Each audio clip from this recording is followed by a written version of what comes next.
Martha Nussbaum. Martha Craven Nussbaum is an American philosopher and the current Ernst Freund Distinguished Service Professor of Law and Ethics at the University of Chicago, where she is jointly appointed in the law school and the philosophy department. She has a particular interest in ancient Greek and Roman philosophy, political philosophy, feminism, and ethics, including animal rights. She also holds associate appointments in classics, divinity, and political science, is a member of the Committee on Southern Asian Studies, and a board member of the Human Rights Program. She previously taught at Harvard and Brown. Nussbaum is the author of a number of books, including The Fragility of Goodness, Cultivating Humanity, A Classical Defense of Reform in Liberal Education, Sex, and Social Justice, Hiding from Humanity, Disgust, Shame, and the Law, Frontiers of Justice, Disability, Nationality, Species Membership, and From Disgust to Humanity, Sexual Orientation and Constitutional Law. She received the 2016 Kyoto Prize in Arts and Philosophy and the 2018 Berggruen Prize. Nussbaum was born on May 6, 1947, in New York City, the daughter of George Craven, a Philadelphia lawyer, and Betty Warren, an interior designer and homemaker. During her teenage years, Nussbaum attended the Baldwin School in Bryn Mawr. She described her upbringing as East Coast WASP elite, very sterile, very preoccupied with money and status. She would later credit her impatience with Mandarin philosophers and dedication to public service as the repudiation of my own aristocratic upbringing. I don't like anything that sets itself up as an in-group or an elite, whether it is the Bloomsbury Group or Derrida. She studied theater and classics at New York University, getting a Bachelor of Arts degree in 1969, and gradually moved to philosophy while at Harvard University, where she received a Master of Arts degree in 1972 and a Doctor of Philosophy degree in 1975, studying under G.E.L. Owen. This period also saw her marriage to Alan Nussbaum, her conversion to Judaism, and the birth of her daughter Rachel. Nussbaum's interest in Judaism has continued and deepened. On August 16, 2008, she became a bat mitzvah in a service at Temple Kam Isaiah Israel in Chicago's Hyde Park, chanting from the Parashah V'Echanan and the Haftorah Nehemu, and delivering a Divar Torah about the connection between genuine, non-narcissistic consolation and the pursuit of global justice. During her studies at Harvard, Nussbaum encountered a tremendous amount of discrimination, including sexual harassment, and problems getting childcare for her daughter. When she became the first woman to hold the junior fellowship at Harvard, Nussbaum received a congratulatory note from a prestigious classicist who suggested that since female Philous was an awkward name, she should be called Hetaira, for in Greece these educated courtesans were the only women who participated in philosophical symposia. In the 1970s and early 1980s she taught philosophy and classics at Harvard, where she was denied tenure by the classics department in 1982. Nussbaum then moved to Brown University, where she taught until 1994 when she joined the University of Chicago Law School faculty. Her 1986 book The Fragility of Goodness, on ancient Greek ethics and Greek tragedy, made her a well-known figure throughout the humanities. More recent work establishes Nussbaum as a theorist of global justice. Nussbaum's work on capabilities has often focused on the unequal freedoms and opportunities of women, and she has developed a distinctive type of feminism, drawing inspiration from the liberal tradition, but emphasizing that liberalism, at its best, entails radical rethinking of gender relations and relations within the family. Nussbaum's other major area of philosophical work is the emotions. She has defended a neo-Stoic account of emotions that holds that they are appraisals that ascribe to things and persons, outside the agent's own control, great significance for the person's own flourishing. On this basis she has proposed analyses of grief, compassion, and love, and, in a later book, of disgust and shame. Nussbaum has engaged in many spirited debates with other intellectuals, in her academic writings as well as in the pages of semi-popular magazines and book reviews and, in one instance, when testifying as an expert witness in court. She testified in the Colorado bench trial for Romer v. Evans, arguing against the claim that the history of philosophy provides the state with a compelling interest in favor of a law denying gays and lesbians the right to seek passage of local non-discrimination laws. A portion of this testimony, dealing with the potential meanings of the term tolmema in Plato's work, was the subject of controversy, and was called misleading and even perjurious by critics. She responded to these charges in a lengthy article called Platonic Love and Colorado Law. Nussbaum used multiple references from Plato's Symposium and his interactions with Socrates as evidence for her argument. The debate continued with a reply by one of her sternest critics, Robert P. George. Nussbaum has criticized Noam Chomsky as being among the leftist intellectuals who hold the belief that one should not criticize one's friends, that solidarity is more important than ethical correctness. She suggests that one can trace this line to an old Marxist contempt for bourgeois ethics, but it is loathsome whatever its provenance. Among the people whose books she has reviewed critically are Alan Bloom, Harvey Mansfield, and Judith Butler. Her more serious and academic debates have been with figures such as John Rawls, Richard Posner, and Susan Moller-Oken. Nussbaum is a member of the American Academy of Arts and Sciences and the American Philosophical Society. In 2008 she was elected a corresponding Fellow of the British Academy. She is a founding president and past president of the Human Development and Capability Association and a past president of the American Philosophical Association, Central Division. She won the Kyoto Prize in 2015, and in 2017 the National Endowment for the Humanities selected Nussbaum to deliver the Jefferson Lecture, the U.S. federal government's highest honor for achievement in the humanities.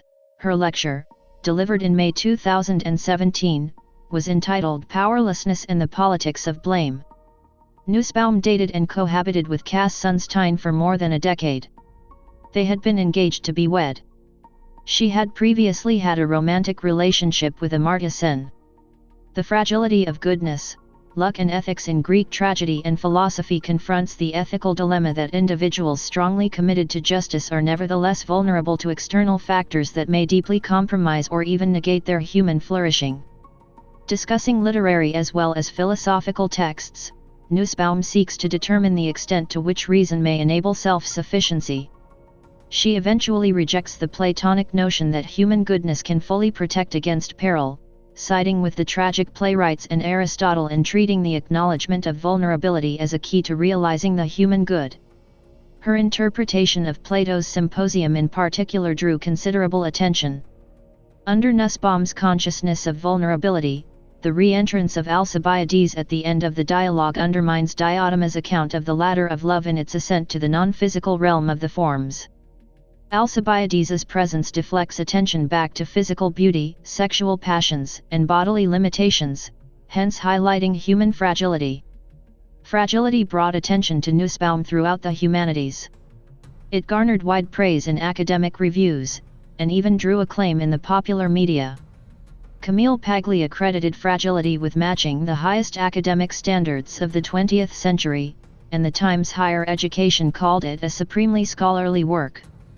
Nussbaum's reputation extended her influence beyond print and into television programs like PBS's Bill Moyers' Cultivating Humanity, a classical defense of reform in liberal education, appeals to classical Greek texts as a basis for defense and reform of the liberal education.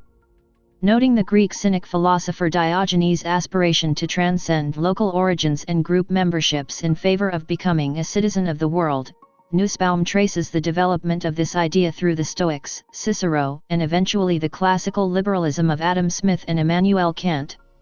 Nussbaum champions multiculturalism in the context of ethical universalism, defends scholarly inquiry into race, gender, and human sexuality, and further develops the role of literature as narrative imagination into ethical questions. At the same time, Nussbaum also censured certain scholarly trends. She excoriated deconstructionist Jacques Derrida, saying on truth simply not worth studying for someone who has been studying Quine and Putnam and Davidson. She cites Zhang Longzi, who labels Derrida's analysis of Chinese culture pernicious and without evidence of serious study.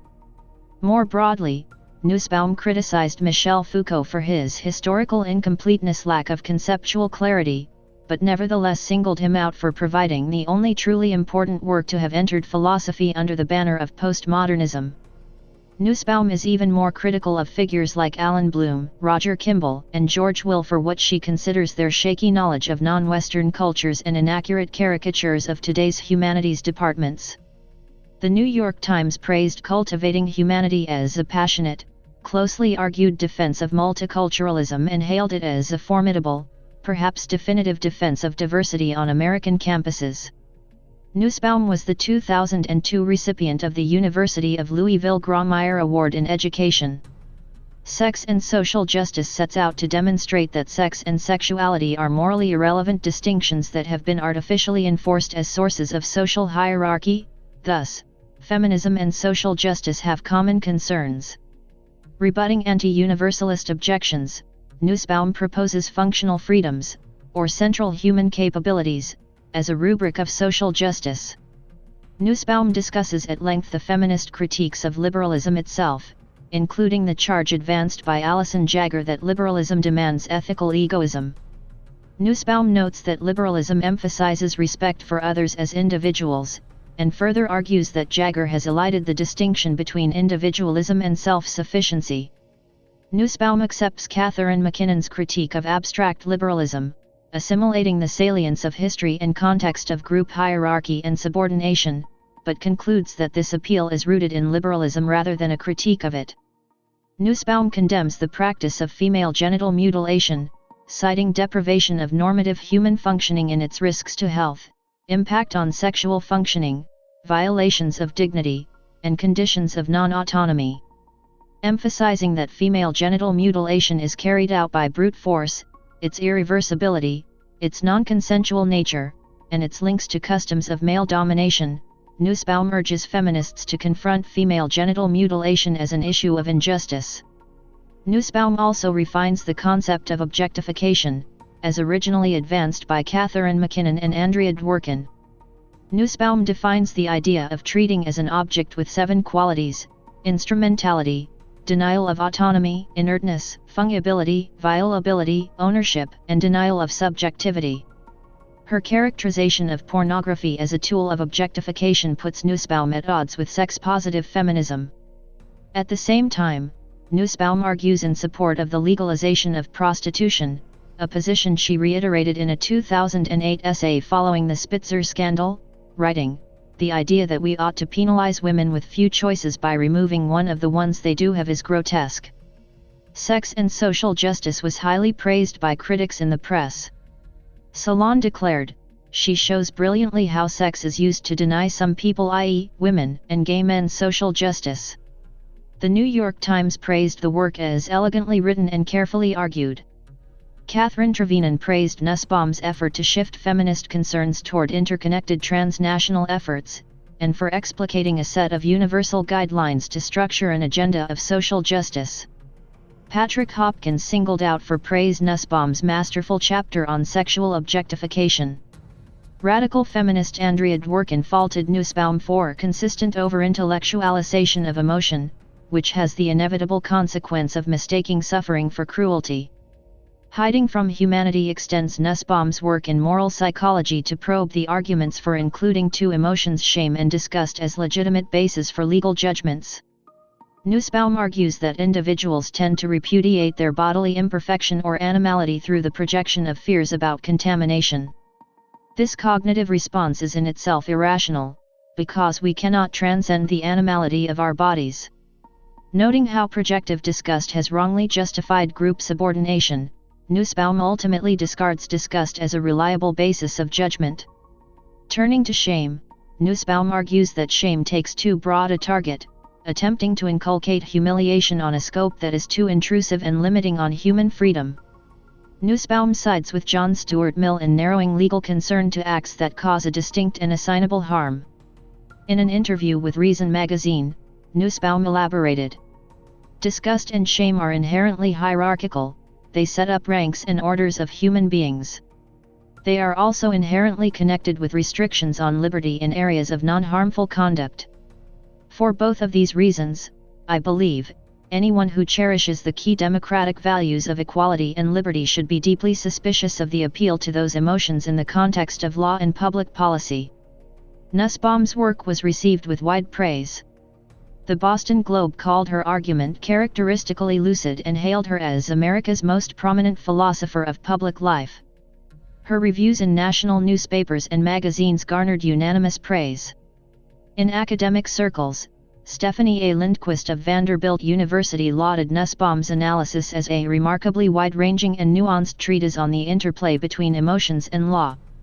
A prominent exception was Roger Kimball's review published in the New Criterion, in which he accused Nussbaum of fabricating the renewed prevalence of shame and disgust in public discussions and says she intends to undermine the inherited moral wisdom of millennia. He rebukes her for contempt for the opinions of ordinary people and ultimately accuses Nussbaum herself of hiding from humanity.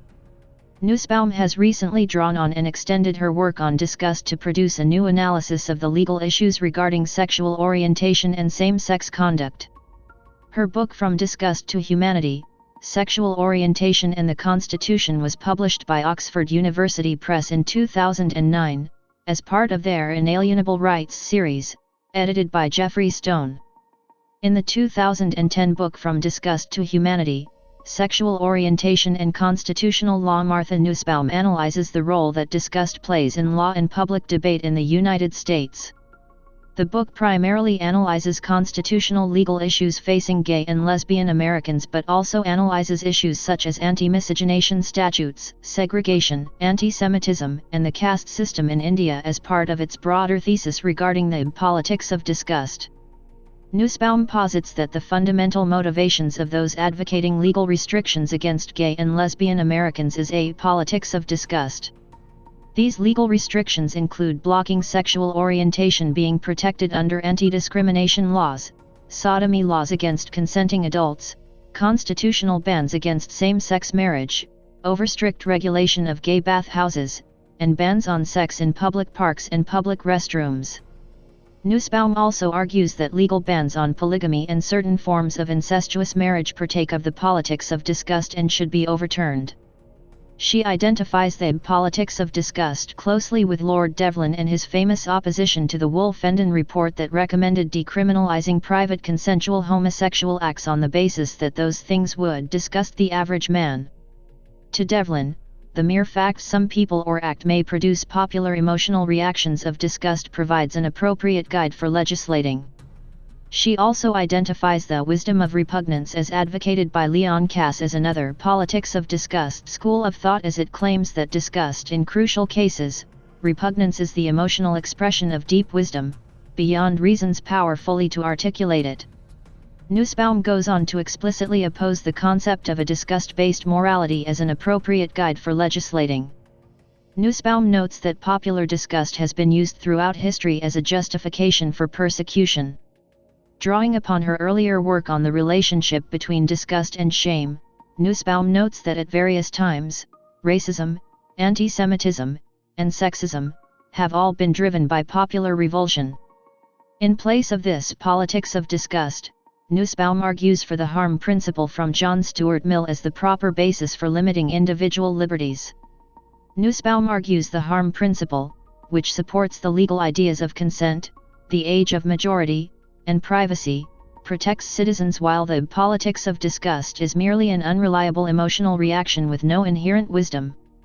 Furthermore, Nussbaum argues this politics of disgust has denied and continues to deny citizens humanity and equality before the law on no rational grounds and causes palpable social harms to the groups affected.